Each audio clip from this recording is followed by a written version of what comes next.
Perlu difahami kunci komunikasi laki-laki dan perempuan itu berbeda.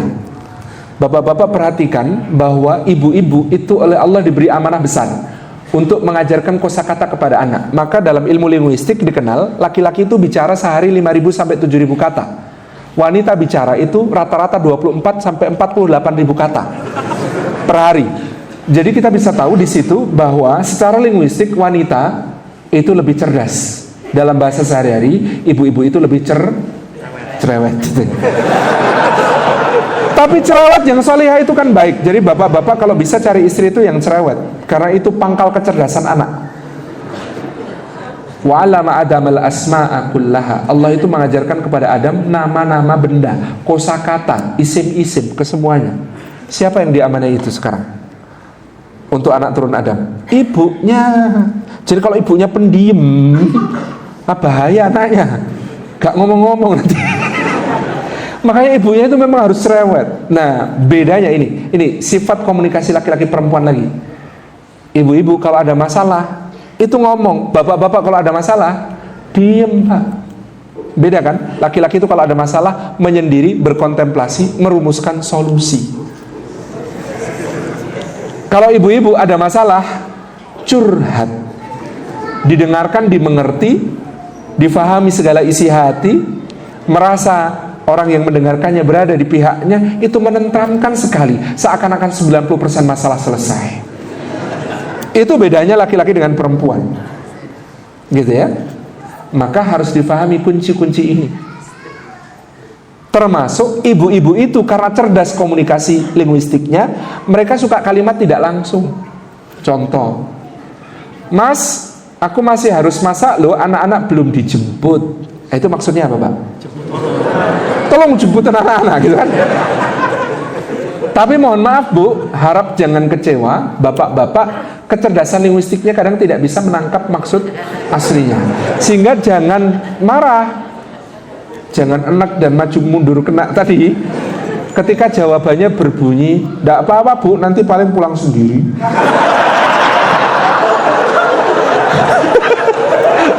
Kadang-kadang gitu ya, nggak nyambung. Jangankan itu, saya itu awal pernikahan Bapak Ibu itu mengalami tragedi kalimat tidak langsung. Naik motor berdua sama istri saya lewat sebuah rumah makan, istri saya tanya, "Yang lapar enggak?" Saya bilang enggak. Lewat rumah makan lain dia tanya, "Beneran belum lapar?" Saya bilang, "Alhamdulillah belum." Lak radong gitu. Jadi saya itu sampai rumah ketika dia masak mie instan dengan gemeteran karena habis beberapa acara gitu ya. Terus saya bilang di depan kompor yang menyala itu, saya berlutut, "Kok kamu nggak bilang kalau kamu yang lapar? Mbok ya tadi bilang mas aku lapar, ayo kita makan dulu. Itu pun kalau aku nggak lapar, tak lapar-laparin." Nah, maka ibu-ibu ada kunci caranya untuk berkomunikasi dengan laki-laki. Satu, kalimatnya harus jelas, langsung. "Mas, tolong bersihin ruang depan, mau ada arisan." Jelas ya? Jelas. Tolong bersihin ruang depan, mau ada arisan. Tapi laki-laki belum bisa menangkap maksudnya. Bersihkan itu maksudnya apa? Harus detail Bu. Singkirkan kursinya ke pinggir, disapu, digelari tiker Mas gitu. Itu baru clear. Jadi laki-laki itu detail. Wanita kadang-kadang mengira kalau sudah mengatakan sesuatu, ya maksudnya ngeresiki ruang depan untuk arisan dulu, ya wis ngerti toh Mas gitu. Kok ya cuma disapu toh Mas utuh gitu. Kadang-kadang harus didetailkan. Itu kuncinya komunikasi sama laki-laki. Yang selanjutnya kadang-kadang ibu-ibu protes, "Oh, saya itu sudah kalimat langsung tapi tetap nggak jalan itu." Maksudnya gimana? Saya sudah bilang, "Mas tolong ruang depan disapu, mau ada tamu." Ya, sudah bilang ya Pak. Tapi 45 menit kemudian posisi masih sama. Tetap baca koran atau tetap pegang gadget gitu. "Ibu, gimana Ustaz, sudah kalimat langsung tetap nggak jalan." Oh, saya kasih tahu cara menaklukkan lelaki. Tidak ada lelaki yang tidak bisa dikendalikan dengan cara ini. Kalau mau nyuruh suami Bu, usahakan posisi sejajar atau lebih rendah sedikit. Kalau dia lagi duduk, jangan ngomong sama dia sambil berdiri. Duduk di sampingnya, pandang wajahnya, senyum. Kemudian katakan, Mas, tolong ruang depan disapu ya, mau ada tamu. Kalau dia bilang ya, jangan pergi dulu Bu, tetap di situ, tatap wajahnya, senyum padanya. Nanti kalau dia pegang koran, ngeliatin kita begitu, pasti kemudian iya gitu.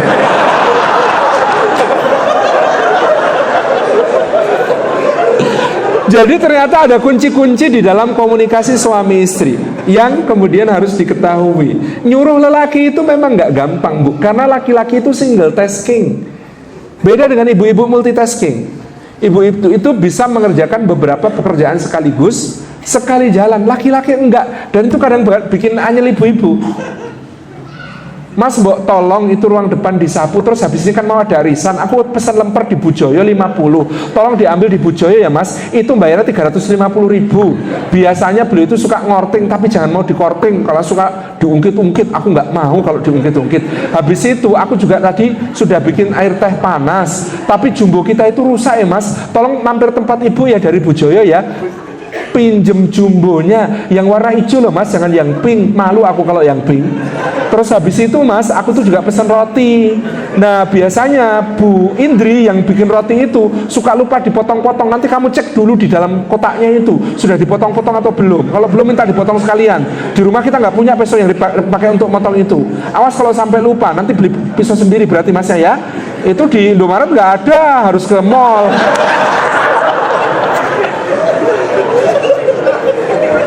Kan kita kadang-kadang sebagai suami Bu, satu-satu. Beda Pak, kita ini satu-satu. Faida farokta fangsob, itu ayat untuk laki-laki. Perempuan beda, sambil menyusui, terima telepon, ngaduk sop gitu ya, ngerajang bawang, lihat putaran, update status, luar biasa. Beda. Jadi ibu-ibu, gimana mengingatkan suami? Ada caranya. Ummu Sulaim radhiyallahu anha itu mau menyampaikan bahwa anaknya Abu Talha wafat saja, caranya Masya Allah, pulang itu nggak langsung dikatakan, Mas gimana Mas anakmu mati Mas. Enggak, tampilnya Masya Allah, tabahnya luar biasa. Anaknya dimandikan, diletakkan di tempat tidur seperti biasanya, kayak lagi tidur nyenyak. Rumah dibersihkan, dihias, masak makanan kesukaan suami, gaun pengantin dipakai lagi gitu. Mandi bersih wangi, gaun pengantin dipakai lagi, pakai parfum kesukaan suami. Suami datang disambut ahlan wa sahlan. Nah gitu suaminya kan, anak kita gimana, kan tadi ku tinggal sakit. Coba dilihat di kamar, kayaknya lebih tenang dari sebelumnya. Oh iya ya, lebih tenang dari sebelumnya. Iya tadi sakit sekarang mati. Lebih tenang dari sebelumnya gitu kan. Tapi Masya Allah gitu. Yang terjadi apa berikutnya? Makan lahap sekali makannya. Lihat istrinya ternyata cantik sekali, pergi ke kamar. Terjadilah apa yang harus terjadi. Begitu sudah selesai, dalam keadaan relax-relaxnya, baru Ummu Sulaim itu mengatakan apa? Bagaimana pendapat abang kalau ada orang minjemin barang ke orang lain? Nah, tiba waktunya harus dikembalikan. Yang dipinjemi nggak mau mengembalikan. Menurut abang gimana? Kata suaminya, ya nggak boleh gitu. Kalau sudah tiba waktunya mengembalikan tuh ya harus dikembalikan. Wong cuma dipinjemi. Kemudian Muslim mengatakan, ya abang kan tahu anak kita itu cuma titipan dari Allah, pinjaman dari Allah. Langsung wajahnya berubah. Maksudmu gimana Dek? Ya anak kita diambil sama yang menitipkan, Allah subhanahu wa ta'ala. Kan ngeliatin sudah dalam keadaan habis-habisan gitu ya. Lah kok baru cerita? Itu kemudian beliau paginya setelah penguburan putranya mengadu kepada Rasulullah, ya Rasulullah, Ummu Sulaim itu wah aneh banget, masa berita musibah nggak segera disampaikan, saya dihibur pakai makanan enak, rumah bersih, pakaian indah. Rasulullah senyum kemudian tanya, kalian semalam pengantinan? Kata Abu Talha, lah iya. Rasulullah berdoa semoga Allah berkahi malam kalian berdua tadi malam. Anas bin Malik cerita, dari malam itu apa yang terjadi? Ummu Sulaim hamil lagi. Lalu lahir putranya namanya Abdullah bin Abi Talha. Dalam sejarah Abdullah bin Abi Talha akan terkenal sebagai seorang yang sangat berkah. Punya 7 anak, semuanya adalah hamilul Quran. yang semuanya adalah orang-orang yang kaya, hidupnya berkah, dermawan-dermawan besar pada zamannya. Itulah cerita bagaimana lelaki itu memang kadang-kadang perlu siasat untuk diberi nasihat maupun disampaikan sesuatu kabar yang mengejutkan kepadanya. Selamat berlatih, Bu. Gitu.